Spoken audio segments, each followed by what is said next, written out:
여러분 안녕하십니까? 백운기입니다. 정의와 상식의 새로운 바다 백운기의 정어리TV와 함께하신 여러분들 감사합니다. 우리 함께 똘똘 뭉쳐서 세상을 바꿔봅시다. 정어리TV가 출범한 지 2주도 되지 않아서 지금 유튜브에 기록을 세우면서 항진하고 있습니다. 유튜브 기록을 검색하는 플레이 보드를 보면요, 우리 정어리TV가 뉴스 정치 부문에서 구독자 급상승 순위 2위에 올랐습니다. 여러분의 뜨거운 성원에 감사드립니다. 연말까지 10만 정어리 달성을 목표로 주변에 백운기의 정어리TV 구독을 권유해 주시고, 백운기의 정치 1번지 보실 때 댓글 남기시면서 좋아요도 꼭 눌러주시기 바랍니다. 그리고 알림 설정을 해 놓으시면 시간에 맞춰서 훨씬 쉽게 찾아오실 수 있습니다. 오늘도 처음에 찾기가 좀 힘들었다 하는 분들이 계시던데요, 월요일부터는 곧바로 들어오실 수 있게 라이브 창 따로 만들도록 하겠습니다. 계속 고쳐 나가겠습니다. 하나씩. 백운기 정치 1번지 오늘은 국민의힘 한동훈 체제를 깊이 있게 들여다볼 텐데요, 우리는 좀 다른 시각에서 접근해 보려고 합니다. 많은 언론들이 한동훈 카드로 총선 이길 수 있을까, 여기에 초점을 맞추고 얘기를 하고 있고, 또 일부 언론은 한동훈 찬양에 열을 올리고 있는데, 저는 이런 걸 보면서 우리라도 정신 번쩍 차려야 되겠다 하는 생각을 합니다. 도대체 언제까지 국민을 속이려고 하는 것입니까? 지난 대선 때 윤석열 후보 찍었던 많은 국민들이 지금 후회하고 있지 않습니까? 왜 그렇습니까? 윤석열 대통령이 이런 사람인 줄 알았으면 찍었겠습니까? 국민과의 소통은 아예 제쳐두고 검찰 권력에 기대서 폭압과 공포 정치를 하면서 민생은 뒷전에 두고 해외여행이나 즐기는 그런 대통령일 줄 상상이나 했겠습니까? 부인은 또 어떻습니까? 그런데 이제 정부에 이어서 정당, 그것도 여당까지도 검사 출신 최측근을 앉히려고 합니다. 그렇게 되면 이 나라 정치는, 이 나라 국정은, 이 나라 경제는 어떻게 되겠습니까? 아무나 대통령하고 아무나 정당 대표하고 그렇게 해도 되는 나라 아닙니다. 그렇게 하면 나라 절단납니다. 오늘은 이 걱정 해봐야 되겠습니다. 정신 똑바로 차려야 합니다. 백운기의 정치 1번지 출발합니다.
네, 우리 회원님께서 만들어주신 영상입니다. 이렇게 패널들 다 소개하는 영상 보니까 풍성해지는 느낌입니다.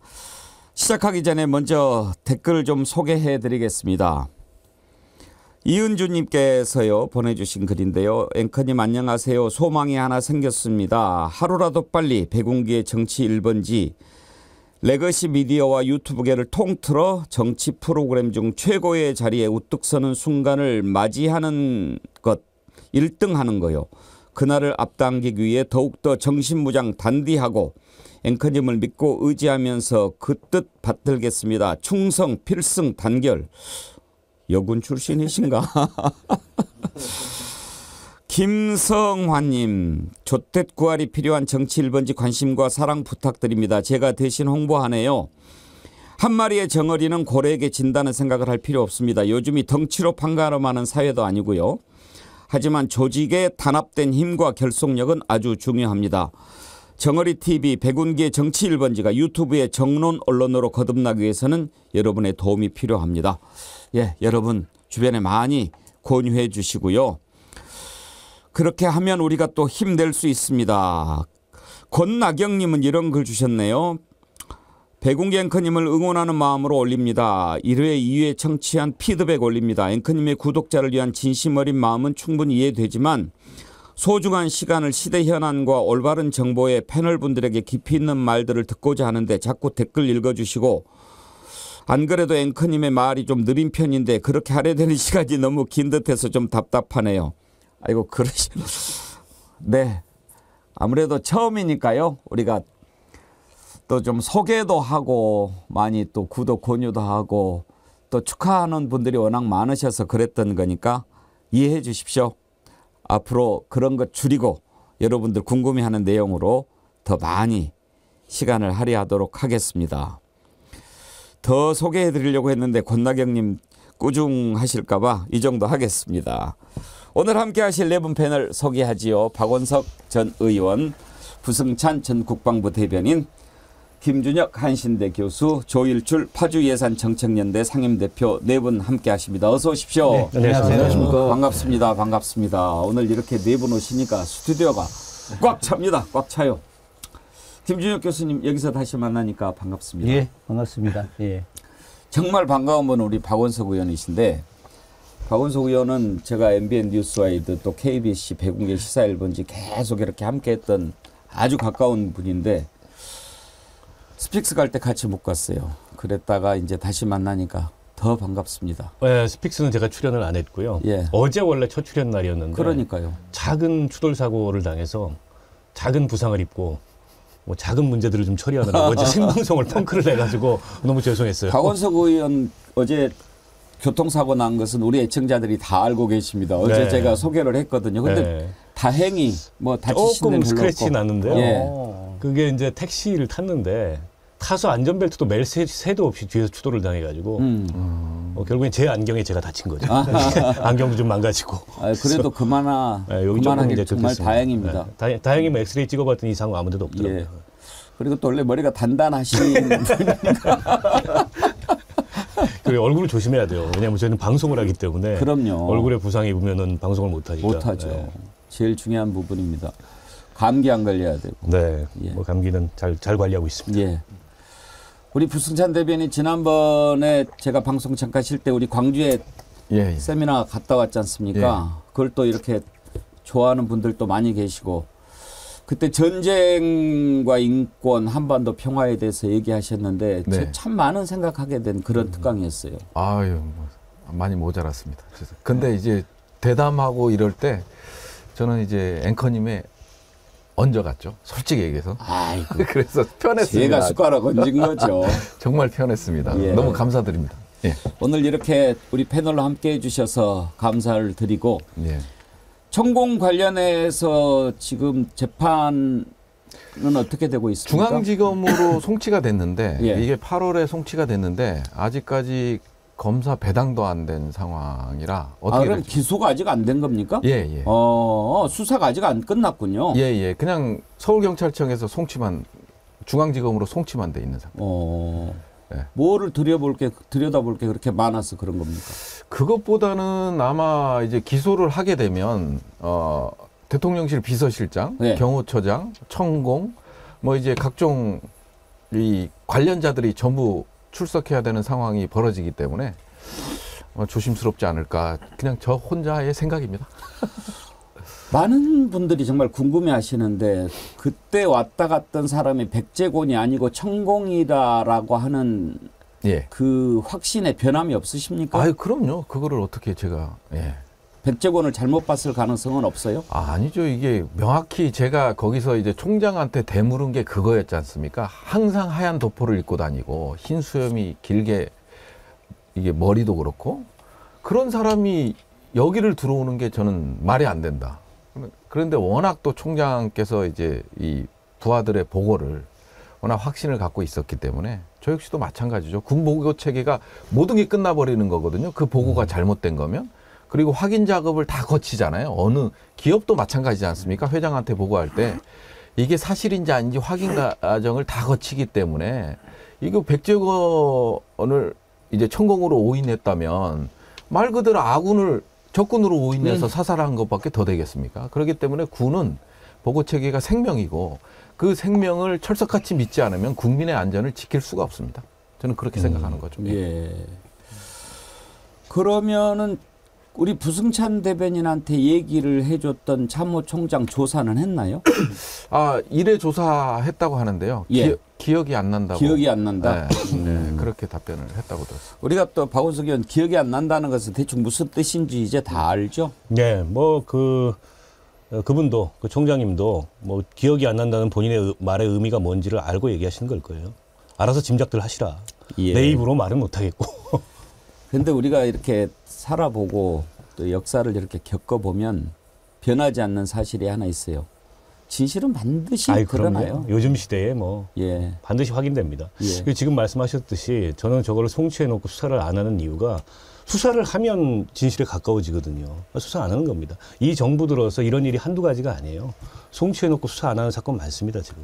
수사라는 게 실체적 진실을 밝혀내는 거고 이제 그 실체적 진실에 더 가까이 다가가는 게 재판인데 오히려 수사하는 것, 재판하는 것을 겁내는지도 모르겠습니다. 아니 당장 김건희 특검에 대해서 뭐 한동훈 장관 같은 경우에는 악법이라고 얘기를 했는데 김건희 특검법이 왜 만들어졌는지를 정확히 보시면 검찰이 수사를 안 하기 때문입니다.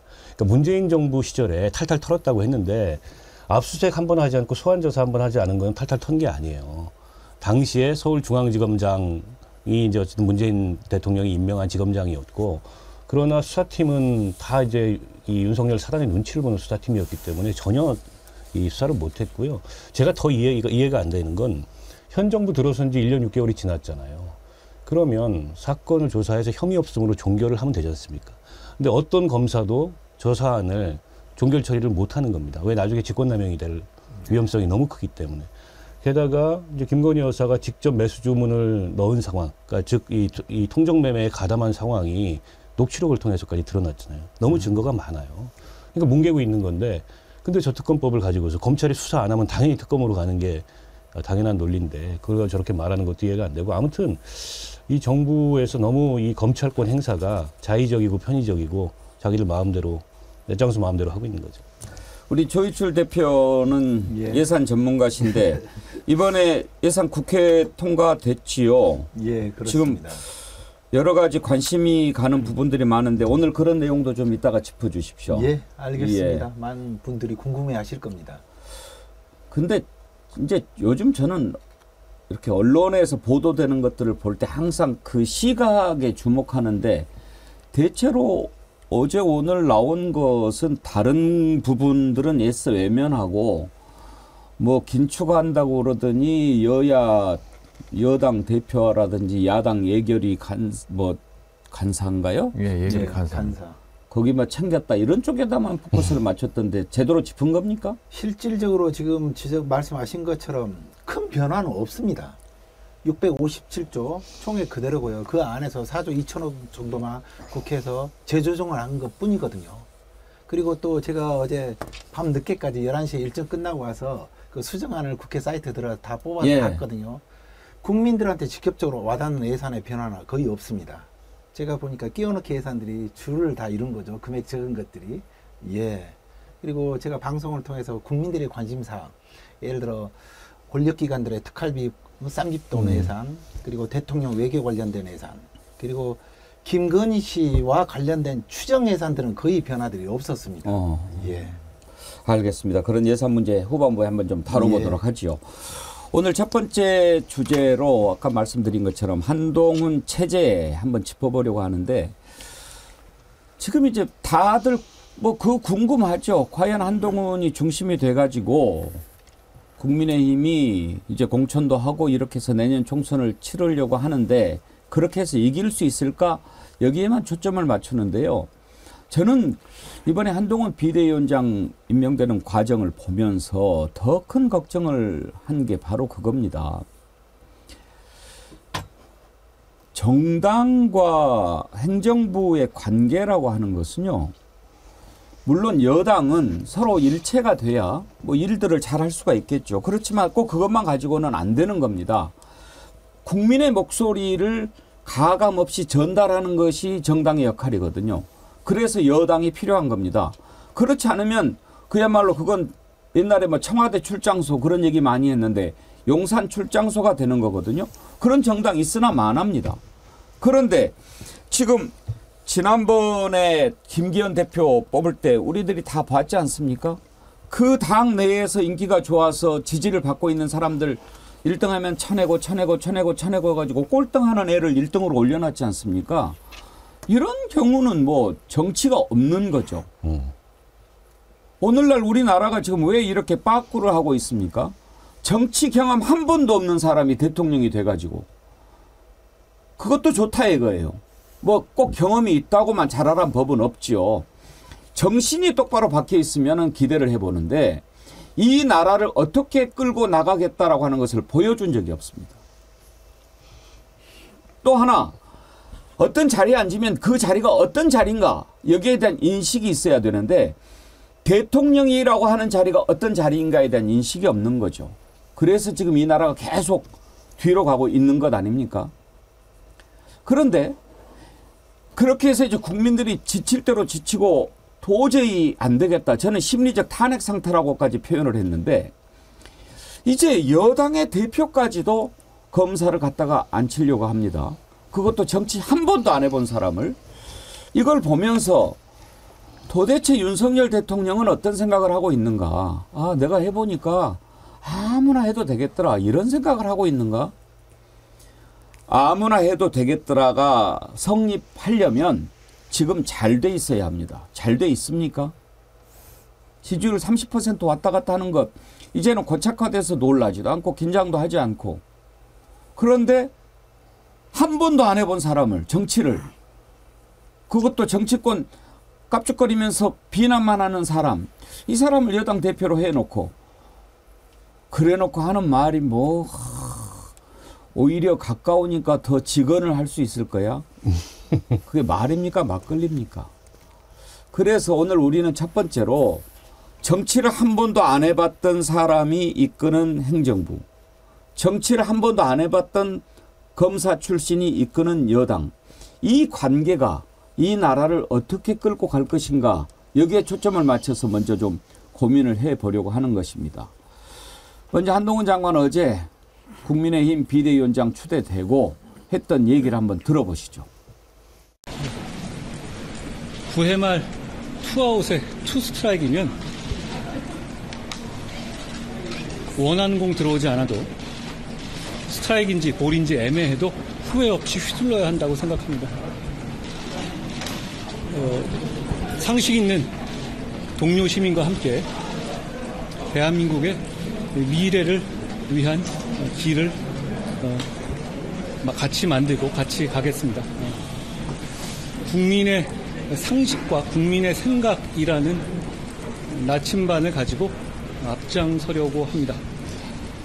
그 나침반만으로는 그 길 곳곳에 있을 사막이나 골짜기를 다 알 수는 없겠지만 지지해 주시는 의견 못지않게 비판해 주시는 다양한 의견도 경청하고 존중하면서 끝까지 계속 가보겠습니다. 용기와 헌신으로 해내겠다는 약속을 드립니다. 더 자세한 내용은 제가 아직 취임하기 전이기 때문에 취임하는 당일날 상세하게 말씀드릴 수 있을 것 같습니다. 박원석 의원, 이 얘기하는 걸 보면 나름 준비가 좀 돼 있어요. 뭐 9회 말 투 스트라이크, 그다음에 나침반, 사막 이런 표현들은 준비한 메시지죠. 예. 메시지 컨설팅을 어디선가 받는 게 아닌가 싶어요. 그리고 이제 한 장관이 그동안에 국회에서 야당 의원들을 상대하면서 여당 지지자들한테 속 시원하다 이런 평가를 많이 받았고 그게 이제 한동훈이 메시지 능력이 있다 이렇게 평가가 되는데 자세히 들여다보면 한동훈 메시지 능력의 원천은 뭐냐면 메신저 공격입니다. 그러니까 국회에서 설전을 벌이는 민주당 의원들이 과거에 있었던 어떤 약점 뭐 이런 것들을 들춰가지고 그걸 가지고 역공을 하는 거예요. 컨텐츠를 가지고 논쟁하지 않아요. 메신저 공격으로 논쟁을 합니다. 근데 과연 그게 당대표가 돼서도 선거를 지휘하는 이 메시지 능력으로서 유효한가? 그건 아닐 거거든요. 이제 바꿔야 되는데 앞으로 지켜봐야 될 것 같고 어쨌든 좀 전에 그 얘기 중에 제가 좀 그 결기가 있다고 느끼는 건 9회 말 투아웃이라고 본인이 스스로 얘기하잖아요. 예. 어쨌든 9회 말 투아웃에 타석에 들어서서 휘두르겠다는 결기만큼은 결과가 어떻든 간에 그거는 뭐 검사 출신이어서 그런지 그런 배짱은 있는 것 같고 근데 이제 그 표현을 행간을 자세히 보면 9회 말 투아웃이고 원하는 공이 들어오지 않더라도 그러니까 본인이 원하는 공이 아니란 얘기잖아요 지금. 네. 그래서 저도 한 장관이 본인도 본인의 정치적 미래를 이러저러 계산했을 텐데 왜 지금 등판을 할까 시키니까 하는 거죠. 그러니까 저 세계에서는 상명하복이고 검사 동일체이기 때문에 그 세계관을 벗어나기 어렵습니다. 시키니까 한 거예요. 그래서 처음부터 끝까지 한동훈 비대위원장은 윤 대통령이 원하는 것이었다. 나머지 당은 다 들러리 쓰고 과정 만들고 명분 만들고 모양새 만든 거지. 결국 윤 대통령 작품인데 앞서 이제 앵커님 말씀하셨듯이 지금 이 정부의 제일 큰 문제는 뭐냐면 아무도 국정을 기획하는 사람이 없다는 겁니다. 대통령은 뭐 당연히 물론이고 플래너가 없어요. 대통령실에도 예. 당에도 예. 내각에도 어디에도 국정기획자가 없다는 거예요. 그러면 박근혜 정부가 이 탄핵될 무렵에 이 거의 이제 국정의 방향을 상실하는 상황이었잖아요. 총선 엉망진창 만들었고 흡사 그때하고 비슷한 상황입니다. 그때보다 어쩌면 더 나빠요. 그때는 그래도 여당의 당대표가 김무성 같은 사람이 있어서 공천 이따위로 하면 안 된다. 총선 이따위로 하면 안 된다. 이런 게 됐는데 지금 여당은 그런 게 없어요. 제가 이제 저걸 갖다 누가 한마디로 평가해달라 그래서 그 유구한 그 영남 보수 엘리트들의 정당은 끝났다. 여기 국민의힘은 끝났고 검사의 힘이 예. 탄생을 했다. 검사의 힘. 그 자리에 정말 이 스스로들 정의롭다고 생각하는 검사들이 여당도 지배하고 권력을 지배하는 시대가 도래할 거다. 그러니까 이제 영남권에 다선, 초선, 뭐 친윤, 비윤 할 거 없이 영남 의석이 지금 국민의힘 의석이 한 60% 이상입니다. 거기는 다 물갈이 사정권에 들어갔다고 보면 돼요. 근데 그 자리를 뭘로 채울 거냐 두고 보십시오. 제가 보기에는 이제 검사 출신들, 대통령 술친구 아들, 딸들 이런 이 근본도 없는 사람들이 들어가게 돼 있어요. 그러면 봅시다. 총선은 해보나 마나입니다.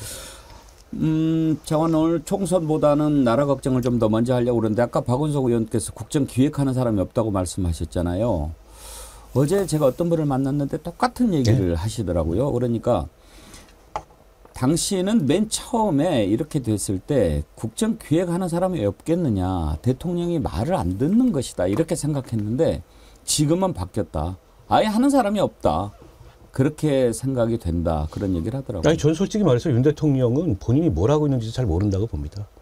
본인이 뭘 하고 있는지도 모른 채 왕놀이 비슷한 거를 하고 있는 거고. 왜 뭐 하는 거를 모르냐면 그 자리가 어떤 자리인가를 모르는 아니, 것 그렇죠. 같아요. 그러니까 정치를 너무 쉽게 보고 예. 그 국회의원들은 다 저 범죄자 비스무리한 자들이라고 보고 교도소 담장 위에 올라가 있는 놈들이기 때문에 언제든지 우리가 밀어서 떨어뜨릴 수 있다. 제가 그 재벌들 그 나래비 세워가지고 떡볶이 먹는 장면을 보면서 재벌 총수를 그렇게 검찰에 불러가지고 조사실에 앉혀놓고 그렇게 했거든요. 그리고 과거에 왕년에 저 특수부 검사할 때 구두 벗어서 총수들한테 폭탄 좀 먹이고 했다는 거 아닙니까? 딱 그 인식으로 저걸 하고 있는 거예요. 그러니까 저거 국정이 아닙니다. 이번에도 그 외국 나가가지고 밤 늦게 대기업 회장들을 불러가지고 술 마셨다는 것 아닙니까? 그거 처음이 아니고요. 다른 곳에서도 마셨는데 모 그룹 총수가 아유 대통령님 오늘 그만하시죠. 늦었으니까 이 얘기 한마디 했다가 거의 죽을 뻔했답니다. 그래서 그 총수가 귀국해가지고 그 그룹에 비상을 걸었대요. 오늘부터 우리 회사의 사우는 엑스포 유치다. 이래가지고 회사 전체를 기업 전체를 발동했다는 거 아닙니까? 그 대기업 회장들이 제일 싫어하는 게 뭔지 아십니까? 대통령 만나는 겁니다. 대통령 만날 일만 없으면 자기가 대장이거든요. 그렇죠. 근데 대통령 만날 때는 안 하던 일 해야 되잖아요. 떡볶이도 먹어야 되고. 근데 김준혁 교수님, 지금 뭐 한동훈 장관 9회 말 투 스트라이크 이야기 하는데 본인이 이제 오탄이 좀 되는 거라고 생각하는 것 같은데 또 얼마 전에 원로들 모여서 이야기하는 거 보니까 유흥수 전 의원은 또 뭐 이순신 장군의 또 비유를 합니다. 저는 방송 듣다가 군산상고 출신인 줄 알았어요. 현대고등학교 나왔는데 제가 어제 페북에 역사의 모독이다. 어디 감히 한동훈을 이순신 장군과 비교하냐. 네. 역사의 모독이다. 글 아주 짧게 올렸습니다. 역사의 모독이죠. 참 뭐 어이가 없어가지고 그 유 의원이 야 세상에 저는 언론에서 보고 이승만 대통령이 방귀 꼈을 때 각하 시원하시겠습니다. 이후에 최고의 아부가 아닌가. 예, 그런 생각을 했는데 조금 전에 저 영상 보면서 절망과 희망 이 두 가지를 같이 느꼈습니다. 이 절망이라고 하는 것은 조금 전에 우리 박 의원님께서 계속 하셨던 그 검사 공화국이 될 가능성이 높다라고 하는 것 이게 절망이라고 생각을 좀 하고요. 수직적 관계 속에서 평생을 겪어왔던 사람 아니겠습니까? 지금 정치라고 하는 것은 특히나 21세기 정치는 수평적 관계이어야 하는 거죠. 그래서 연대, 협치 이런 것이 이제 21세기 정치의 가장 중요한 것인데 오로지 수직적 관계 속에서 명령을 내려온 사람이 앞으로 비대위원장 됐을 때 또 명령을 하게 될 건데 저는 큰 곤욕을 치를 것이다. 이제 수평적 관계, 이 정치인들이 말입니다. 국회의원 되는 사람들이 그냥 되는 거 아닙니다. 나름 내공이 있어서 된 사람들인데 그 사람들 그렇게 우습게 보면 안 된다. 근데 이제 제가 왜 희망을 느꼈냐고 이야기하냐면 지금 당장은 검찰 정권이 탄생을 하겠지만 이 정권이 이제는 오래가지 못할 것이다. 실제로 제가 생각하기에 이 검사들의 권력은 600년이 지속됐습니다. 예, 600년 검찰 권력이 이번에 이제 망하게 됐다. 지금 현재 검찰 권력과 같은 게 사원부거든요. 예. 사원부라는 사람들은 독특한 세력들입니다. 그러니까 사원부 사람들이 가령 나라가 어지러워서 자기들이 금주령을 내려요. 그래도 지들은 술 처먹습니다. 예, 자기들은 상관이 없는 거예요. 그런 게 다 역사에 다 기록돼 있습니까? 있죠. 그리고 사원부만의 독특한 게 면신례라고 해서 일반적으로 이제 그 관료들이 과거에 등단회가 합격해서 관료 나가면 술 사고 뭐 밥 사고 이런 걸 한 번은 해요. 저도 처음에 공직 들어갔었을 때 뭐 이렇게 직원들 밥 한 끼 사고 이런 거 했듯이 이게 일종의 과거 면신례인데 사원부는 다릅니다.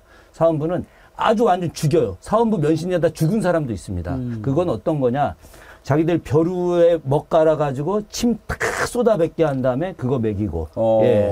그리고 사무관대 거꾸로 뒤집어쓰게 해서 쪼그려뛰기 시키고. 오늘날 검사들 전통이 그때부터 시작이 됐군요. 이런 식으로 실제 사원부의 관원들은 이런 혹독한 면신례를 통해서 요즘 이야기하는 검사 동일체처럼 무조건 상하 복명 이거 있지 않습니까? 예. 이 위계 질서를 철저하게 지키면서 자기들만의 독특한 문화를 형성돼 왔고 그 사원부 세력들이 똘똘똘똘 뭉쳐서 조선 500년의 권력을 이어왔어요. 네. 그런데 이것이 그대로 현재 이 검찰 권력이 똑같은 모습을 보여주고 있는 건데 저는 한동훈 비대위원장이 분명히 검사들을 갖다가 이제 공천할 것인데 이것이 일부는 성공하겠지만 그러나 역사의 큰 흐름으로 볼 때 이제 끝났다는 겁니다. 우리 김준혁 교수님 만나면 이렇게 역사 공부가 돼서 참 좋은데 말씀 듣다가 궁금한 게 하나 생겼어요. 네. 우리가 이제 그 사헌부가 말하자면 요즘에 검찰이잖아요. 그러면 대사헌이 이제 검찰총장일 거고. 예. 그러면 그 형조판사가 있잖아요. 네네. 형조판사하고 대사헌의 관계는 어땠나요? 그거는 형조 안에 수직 들어가 관계입니까? 있는 것 같지만 그렇지 않습니다. 실제로 수직 관계에 있지만 독자적이죠. 왜냐하면 이건 대간권이라고 해서 독자적으로 국왕한테 간할 수 있는 권한이 있거든요. 그러면 법무부 장관하고 검찰총장 같은 관계인데 그때도 이게 뭐 형조판사가 이야기한다고 대사헌이 바로 말 듣고 이런 상황은 아니었네요? 안 듣죠. 예.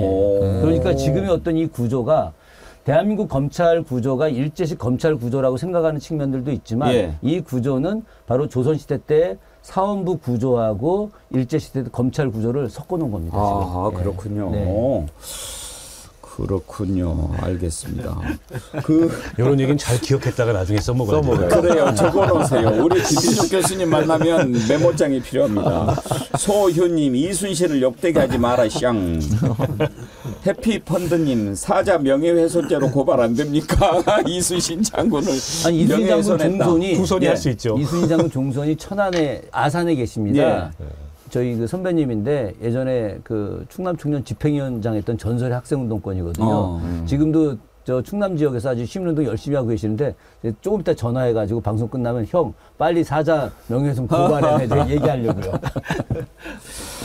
아, 그런데 왜? 자, 그러면 지금 이제 위기 상황이라고 하는 것을 인식하는 것은 우리랑 같은 것 같습니다. 워낙 상식에서 멀리 떨어져 있는 집단이라 제가 웬만하면 비교를 안 하려고 하는데 지금이 9회 말 투아웃 상황이다. 그리고 배 12척밖에 안 남은 상황이다. 위기 상황이라고 하는 것은 인식하는 것. 이건 같은데 그걸 누가 만들었습니까? 정치 일도 모르는 대통령이 집권한 뒤에 지금 만들어진 상황 아닙니까? 그러면 그것을 보완하고 할 수 있는 그런 사람이 필요한데 왜 한동훈? 저는 이 부분에서 딱 막힌 거예요. 그래서 어제 우리가 토론할 때 패널들한테 이 궁금증을 풀기 위해서 우리가 기준을 하나 정하자. 뭐 때문에 이렇게 됐는데 또 한동훈일까? 이것은 기준이 윤석열 대통령이 바보냐 아니냐를 먼저 진단을 해놓고 기준을 정해야 이게 풀린다. 이렇게 하면 바보인데 저는 그래서 뭐 또 다른 의도가 있지 않냐 저는 그렇게 생각했어요. 어떤 의도냐면 총선이 중요하지 않아. 내 안위 그리고 당장의 김건희 특검 이걸 막는 것이 총선 이런 것보다 더 중요해. 이런 것 때문에 그러지 않았을까 그런 생각을 했거든요. 어때요, 부승찬 대변인? 그럴 가능성은 없다고 보시나요? 제가 이제 그 법사위 마지막 상임위 출석할 때 이제 기자들하고 시간 많다고 할 때 뭐 이제 특검법 얘기를 했잖아요. 특검법 얘기를 하면서 이제 그 특검법 자체가 악법이다고 얘기를 하고 그 다음에 이제 매일매일 일일 브리핑을 하게 돼 있잖아요. 그 특검법상의 제 12조에 그 언급을 했거든요. 이 언급을 하면서 매일 피의 사실을 공표한다. 이런 거에 대한 문제점을 제시하면서 악법이라는 표현을 썼거든요. 그렇기 때문에 확실히 대통령실의 오다를 받은 게 분명하다. 이런 생각은 누구나 할 거라고 보여지고요. 아까 잠깐 얘기했습니다마는 9회 말 투아웃. 그 현실에 대한 정치 현실에 대한 진단은 명확히 한 것 같아요. 지금 윤석열 정부가 들어오고 상당히 위기다라는 걸 진단을 했거든요. 근데 이제 처방을 또 내리잖아요. 볼이 됐건 스트라이크가 됐건 과감하게 휘둘러야 된다. 근데 정치는 그게 아니에요. 정치는 우리가 다 알듯이 레포가 형성된 게 정치는 민생이다라는 거거든요. 그래서 경험자가 아니면 정치계로 들어와서는 안 되는 거예요. 그렇기 때문에 한동훈은 한 번 쓰고 버리는 카드다. 저는 이걸로밖에 안 보여지는데 그게 이제 김건희 특검이라는 거고요. 그래서 지금 한동훈이 해온 정치를 표현하자면 플러그 정치밖에 모르는 사람이에요. 플러그. 플러그. 이게 코드를 꽂잖아요. 그래서 이제, 아까 이게 메신저를 공격한다라는 게 그런 의미거든요. 당대표에 대한, 민주당 당대표에 대한 법무부 장관으로서 당대표를 비난하고 피의 사실을 공포하면서 보수의 에너지를 끌어왔어요. 그걸로 이제 자기 정치 인생을 폈다라는 거예요. 그래서 그러다 보니까 이제 플러그 정치만 했는데 이게 법무부 장관일 때는 통했잖아요. 왜? 법조 출입 기자들이 그거에 맞춰줬고, 그 다음에 이제 정치부 출입 기자들은 잘 모르기 때문에 이 법조 기사를 인용하는 수준밖에 안 됐잖아요. 그래서 이제 그 플러그 정치를 통해서 에너지를 받아먹던, 일종의 받아먹던 인물 외에는 아무것도 아닌 사람인데, 이제는 대통령실에 윤석열의 플러그를 꽂아서 에너지를 받아야 되는데, 그게 안 되는 거예요. 그렇죠. 자가 발전이 안 된다 이 자가 말씀이잖아요. 발전이 안 돼요. 이제 그 플러그가 빼진 상황이거든요. 근데 이제 그 빼진 상황에서 아마추어죠. 그러면 이제 또 얘기한 것 중에 재미난 포인트가 하나가 뭐냐면 처음부터 길이었던 곳은 없다. 이 얘기를 하잖아요. 근데 아까 제가 그것도 말씀드린 중국 작가 루신의 또 얘기죠. 정치는 민생이다라는 표현이 아마추어는 들어올 수가 없어요. 9회 말 투아웃에 투스트라이크에 내가 질 걸 각오하고 휘두르는 게 정치가 아니라는 거예요.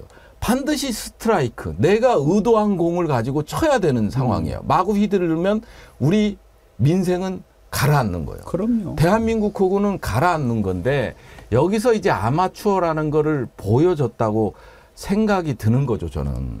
지금 플로버 정치 얘기하셨는데 정말 정확한 비유 같습니다. 지금 많은 국민들이 일단 한동훈 장관이 당대표가 되면 당정 관계 이건 완전히 이제 일체가 되지 않느냐, 출장소 되는 거 아니냐, 맹종 관계가 될 거다. 그렇게들 지금 걱정하는 거거든요. 본인은 아니라고 얘기를 하죠. 한번 들어볼까요? 그 민주당에서 윤석열 아바타라는 비판이 나왔습니다. 그 얘기는 뭐 비대위랑 관계없이 할 수 있는 일반적인 얘기니까 제가 드리죠. 저는 모든 공직자와 정치인은 국민을 위해서 일하고 협력하는 관계라고 생각합니다. 저는 지금까지 공직생활 하면서 공공선을 추구한다는 한 가지 기준을 생각하면서 살아왔고요. 그 과정에서 누구를 맹종한 적 없고 앞으로도 그럴 겁니다. 주로 그런 얘기 민주당에서 많이 하시는 것 같은데요. 자기들이 이재명 대표 맹목적으로 추종하고 절대 복종하니까 남들도 다 그럴 거다라고 생각하시는 것 같습니다. 그래요. 지금 저런 표현들이 참 거슬리는 거죠. 우리가 그냥 상식적으로 생각해 보는 거죠. 과연 한동훈 이제 비대위원장 될 건데 윤석열 대통령한테 제대로 얘기할 수 있을까? 이건 그냥 상식적인 질문 아닙니까? 왜냐하면 꼬북이잖아요. 그걸 모르는 사람이 어디 있습니까? 우리가 조금 있다가 들어보겠지만 무슨 얘기할 때 김건희 씨가 그러잖아요. 한동훈이한테 전화할게. 완전 꼬북 아니었습니까? 꼬북 일본 말이죠. 그렇죠. 꼬북 말고 뭘 써야 되나? 꼬북보다 더 적당한 표현이 따까리. 머슴. 따까리. 집사죠, 집사. 따까리는 우리말이에요. 집사 정치. 머슴은 아니고요. 집사죠. 집사. 그러니까 이게 저는 어느 정도 연출된 그런 장면이 일부 나올 수 있다고 봐요. 특히 이제 김건희 특검법 문제라든지 홍범도 흉상이전 문제라든지 어떻게 보면은 상식적인 보수 유권자들도 이해할 수 없는 이제 그런 윤석열 대통령의 국정 방식이 있었잖아요. 그런 거에 대해서 한동훈이 건의하고 윤석열이 수용하는 식의 모양새, 그러니까 연출된 그걸 두고서 뭐 저쪽에서는 제2의 6.29 모델이니 이런 얘기를 하는데, 근데 그거는 한계가 좀 뚜렷할 거고요. 윤석열 대통령이 전원으로 그런 얘기를 했다는 거 아닙니까? 그 중에 말을 제일 안 들을 놈이 한동훈이다. 검찰에 있을 때도 내 말 잘 안 들었다. 근데 그럴 수 있어요. 한동훈도 이제 개성이 있기 때문에. 근데 문제는 뭐냐면 이 사람들은 하나의 세계관을 공유하는 사람들입니다. 우리가 가는 길이 공정이고 상식이고 네. 우리가 정의다. 네. 그리고 그 질서 하에서 이 상명하복, 검사동일체 이 하나의 세계관을 굳건하게 공유하는 사람들이에요. 때문에 일부 그런 연출된 뭐 한동훈의 이견 표명이나 이런 게 별로 의미가 없습니다. 그리고 상식적으로 보면요. 후계자잖아요. 그리고 차기 대권 주자인데 이렇게 일찍 차기 대권 주자한테 힘을 실어줘서 총선에서 만약에 성과가 나면 그날부터 대통령은 레임덕이 오고 권력의 무게중심이 이동하는 겁니다. 보통 그래서 차기 주자는 이 정권 말에 세워요. 예. 그래서 이명박 대통령이 박근혜 비대위원장한테 사실상 공천권을 주면서 총선을 맡겼던 이유는 이미 그때 권력의 추가 당시 여당 내에서 기울었을 때입니다. 차기 주자로. 그렇기 때문에 어쩔 수 없이 그걸 수용했던 건데 왜 이 시점에 정치 문법에 맞지 않게 저런 판단을 하고 한동훈이 잘해가지고 한동훈이 성과 내면 그다음부터 한동훈한테 다 줄 서는 건데 윤석열이 아니고 그만큼 믿는 거죠.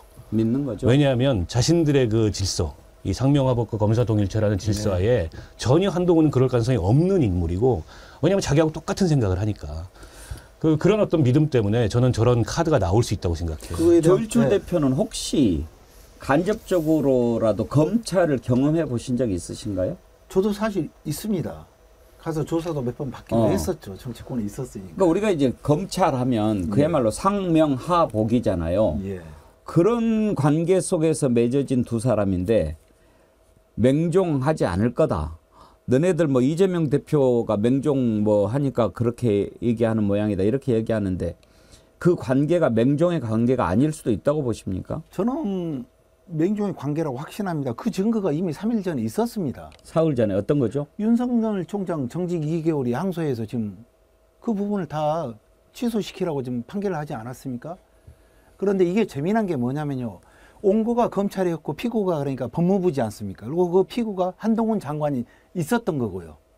그리고 그걸 완수를 하고 지금 비대위원장으로 임명을 받아서 지금 온 거고요. 얼마만큼 말 그대로 윤석열 대통령의 제대로 신복인 거죠.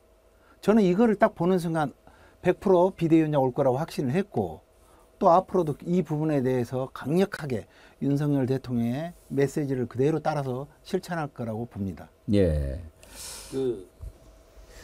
저는 조 박사님하고 뭐 사실 우리 다 인간적 관계가 깊은 분들입니다. 네. 예. 그래서 정말 제가 함께 동지로서 지금까지 살아오고 있는데 저도 한동훈 장관이 윤석열 대통령의 최고 신복이라고 하는 것에 대해서는 부인하지는 않습니다. 그러나 저는 좀 약간 생각이 좀 달라요. 예. 제가 어제 하루 종일 이제 그런 고민을 했어요. 도대체 한동훈은 어떤 인간이랑 역사 속에서 유사할까? 가장 먼저 떠올랐던 사람은 뭐 얼마 전에 세상을 떠난 노태우 대통령 이런 정도 이미지로 좀 다가왔고 또 한 명은 이제 최충원 무신정권 그 앞에 무신정권 초기에 있었던 경대승이라고 하는 예. 인물입니다. 경대승이라는 인물이 그 정중부에 아까 말씀하셨던 졸개 내지 집사 내지는 뭐 이렇게 저 측근 세력들 중에 우두머리 정도 됐죠. 근데 경대승은 또 정중부하고 좀 다르게 예. 좀 약간의 좀 지식도 있고 또 통솔 능력도 있고 약간의 청렴성을 뭐 보여주기 위한 의도적 행동도 좀 했었습니다. 정중부가 무신 정권을 일으켰을 때 핵심적으로 역할을 하고 그 밑에 2인자로 조용히 숨죽이고 있다. 한순간에 정중부를 제거하고 본인이 우두머리가 됐고 그래서 자기의 측근 세력들을 도방이라고 하는 체제로 만들어서 소위 말해서 무신들에 의해서 통치되는 도방 정치를 하다가 30살 나이에 죽습니다. 아주 일찍 죽죠. 그것을 끝내 감당하지 못하는 거예요. 이런 부분이 하나가 있고 노태우 같은 경우는 그 전두환하고 6.4 11기 동기지만 솔직히 전두환을 되게 우습게 봤던 사람입니다. 노태우가 예, 왜 오히려? 그러냐면 예. 노태우는 경북고등학교 출신이에요. 노태우는 대구공고를 같이 들어갔다가 나와가지고 대구공고를 때려치고 경북고등학교에 들어간 수재입니다. 그리고 6.4 11기 동기로 같이 활동했죠. 성적도 엄청나게 높았어요. 6.4 11기에서 꼴찌는 전두환이고 5등 안에 들었던 사람은 바로 노태우입니다. 전두환은 축구나 하고 뭐. 예, 그런 거죠. 저는 우리 지도 교수님이 6.4 11기 교관이었었기 때문에 그때 이야기를 저희한테 많이 해줬었습니다. 근데 노태우가 계속해서 전두환 밑에서 인내하죠. 친구처럼 있으면서 또 밑에 부하로도 있고 이러다가 전두환 정권 잡았을 때 전두환이 아까 박은석 의원님 말씀하셨지만 처음 바로 센 자리에 안 줍니다. 뭐 장관 하나 줬다 뭐에다가 마지막에 가서 민정당 대표 주고 4월 13일 날 호언 조치하고 6월 10일 날 이제 민정당 차기 대선 후보로 선정해 주죠. 그런 과정에서 그 뒤에 노태우가 숨죽이고 있다가 마지막 대통령 되고 나서 제일 먼저 한 일 중에 하나가 전두환 빵에 보내는 겁니다. 그 백담사 보냈지 않습니까? 끝내 칼을 갈았는데 저는 한동훈이라는 사람이 약간 비유가 좀 다를 수 있겠지만 윤석열 밑에서 윤석열을 내 형님 하면서 잘 거꾸로 활용하고 형수님 하면서 김건희 잘 활용하면서 때를 기다리고 야 니들 이제 아우 저 허접한 것들 속으로 얼마나 허접하겠습니까? 저 맨날 술이나 처먹고 어서 명품이나 받으러 다니고 그런데 그게 권력자의 마누라 표현 죄송합니다. 권력자의 부인이라고 해서 자기한테 이래저래 지시하고 그걸 참으면서 니들 내가 나중에 한번 가만두지 않을 거야. 라고 지금 칼을 갈고 있지 않을까. 아니 교수님 말씀대로면 한동훈 훌륭한데요. 아니, 저는 이거를 지켜볼 가치가 있는데. 좀 시각이 다른데요. 시각이 왜 다르냐면 지금까지 말씀하신 것들은 약간 전통적이고 거시적인 관점에서 보는 거잖아요. 권력 구조의 관점에서 보는 건데 지금 저는 천공 전문가는 아니지만 천공권도 겪고 그다음에 이제 한동훈을 바라보는데 여기는 그냥 약간 미시적인 관점에서 봐야 된다. 운명 공동체라는 미시적인 관점에서 봐야 된다. 한동훈이가 윤석열을 치거나 김건희를 치면 한동훈도 다치는 그런 관점이다. 그래서 하나의 운명 공동체가 완성된 상태다. 천공도 마찬가지라는 거예요. 서로 커넥티드 돼 있다 이렇게 보시는 그래서 거죠. 이 운명 공동체이기 때문에 한동훈이가 어떻게 이런 때를 기다릴 순 없다. 때를 기다리고 권력을 잡아서 윤석열을 치려고 할 때 이 윤석열이나 김건희도 가만히 있지 않을 것이다. 그렇기 때문에 지금 천공도 못 건드는 거거든요. 그래서 이거는 그냥 단순하게 그냥 권력 구조상에서 지금까지 일어났던 역사적 경험을 통해서 이 해석을 하는 것보다는 이게 또 검사 출신들이지 않습니까? 검사 출신들이고 서로의 약점, 비리 이런 것들을 한 칼들을 다 갖고 있기 때문에 얘네들은 끝까지 간다라는 거예요. 그래서 한동훈이를 지금 비대위원장으로 추대 형식을 띠긴 했지만 내려보는 이유도 김건희를 지켜라라는 목적이 강하다. 그래서 이제 그런 관점에서도 좀 볼 필요가 있지 않나 하는 생각이 저도 지금 그 말씀에 약간 공감을 하는 게 원래 후계자라고 하는 것은 처음부터 그렇게 안 맡기잖아요. 예. 근데 정말 아끼는 후계자라고 한다면 지금 시킬까? 왜냐하면 전두환이 노태우한테 처음부터 과연 주고 싶었을까 저는 그 부분에 대해서 의문이 있어요. 의문이죠. 예. 많은 사람들도 그렇게 이야기합니다. 왜냐하면 내무부 장관을 맡겼지 않습니까? 내무부 장관은 모든 일에 대해서 책임을 져야 되는 자리니까. 바로 그 전에 경남 의령에서 집단으로 그런 참사가 났을 때 책임지고 내무부 장관 날아가지 않습니까? 이번에도 그러니까 이제 이런 문제를 풀려면 윤석열 대통령이 정치를 1도 모른다라고 하는 것 외에는 풀리질 않아요. 이상민을 아낀다. 다른 자리 주면 돼요. 행안부 장관은 가장 책임을 많이 져야 되는 자리인데 맡은 지 얼마 되지도 않아서 그런 참사가 났는데 자르기 싫으니까 막 그냥 밀고 가잖아요. 그래가지고 많은 국민들한테 이제 신뢰를 확 잃어버리는 거죠. 지 새끼 하나 살리려고 그 자리를 그냥 맡겨도 그러니까 이건 사람을 쓸 줄도 모르고 인사의 원칙도 모르고 기본을 모르는 거죠. 그래서 한동훈을 시킨다. 그건 이해가 안 되는데 지금 이제 부석찬 대변인 분석처럼 이건 공동체니까 후계자고 지랄이고 이런 거 생각을 못 하는 거죠. 그러니까 급한 불을 꺼야 돼요. 지금 후계자고 나중에 후계구도고 이건 나중 문제고 김건희 특검 총선이 급한 불이잖아요. 어쨌든 윤석열 대통령이 아무리 전략적 지능이 없어도 이번 총선에 망하면 자기 임기 후반부를 온전하게 지키기 어렵다는 것쯤은 모르지 않을 거예요. 그런 보고도 실제 올라갔다 그러고. 그러니까 이 급한 불을 꺼야 되는데 가장 믿을 수 있는 사람이어야 되는 거죠. 제가 보기에는 뭐 김한길 그 국민통합위원장이 윤석열 대통령한테 정치적 조언을 많이 한다는데 그게 국정 전반에 대해서 큰 그림을 놓고 조언하는 게 아니고 소소한 제안을 하는 거예요. 소소한 정무적인 제안이나 기조에 관한 이런저런 제안이나. 그러니까 제가 지금 국정 전반의 기획자가 없다는 게 그런 제안을 조언을 대통령한테 하는 사람이 아무도 없는 겁니다. 그러니까 뭘 하는지 모르면서 그냥 저걸 막 하고 있는 거고. 근데 이제 한동훈한테 가이드라인을 확실히 준 거는 그 김건희 특검 가이드라인을 줬어요. 그 한동훈이 그걸 입으로 얘기한 거 아닙니까? 총선 전에 안 되고 이건 악법이고 이런저런 독소 조항들이 있고 그래서 그거 빼고 하자. 이런 제안을 아마 대표되면 할 거예요. 근데 다른 건 다 받아도 총선이 끝나고 하자는 건 못 받을 겁니다. 아마 야당에서. 때문에 그건 아마 협상이 안 될 거고. 그리고 저는 공천에 관한 가이드라인도 섰다고 봅니다. 제가 그걸 왜 느꼈냐면 김기현 대표가 대표직은 던질 텐데 내 지역구는 지키겠다. 그걸 듣고 경로했다. 대통령이. 근데 그게 이렇게 경로까지 할 사안일까. 경로라는 표현이 이해가 안 돼서 조금 고민을 해봤더니 영남 물갈이를 세게 해야 되는데 대표라는 자가 자리 깔고 앉아가지고 안 비키면 영남 물갈이가 안 돼요. 다 그거 핑계 삼아서 다 이제 이 버티기에 들어갈 텐데. 그래서 그게 경로의 포인트였다고 보고 그걸 역으로 얘기하면은 지금 국민의힘에서 공천이 제일 위험한 사람들은 영남 다선 중진들이 제일 위험하다. 여기 싹 날아갈 가능성이 있고 한동훈은 아무 부채가 없어요. 그 사람들한테. 때문에 부담 없이 날릴 거고 이제 날리는 거는 뭐 그럴 수 있다 칩니다. 그 사람들이 대단히 훌륭한 사람들도 아니기 때문에 누가 들어오느냐가 관건이에요.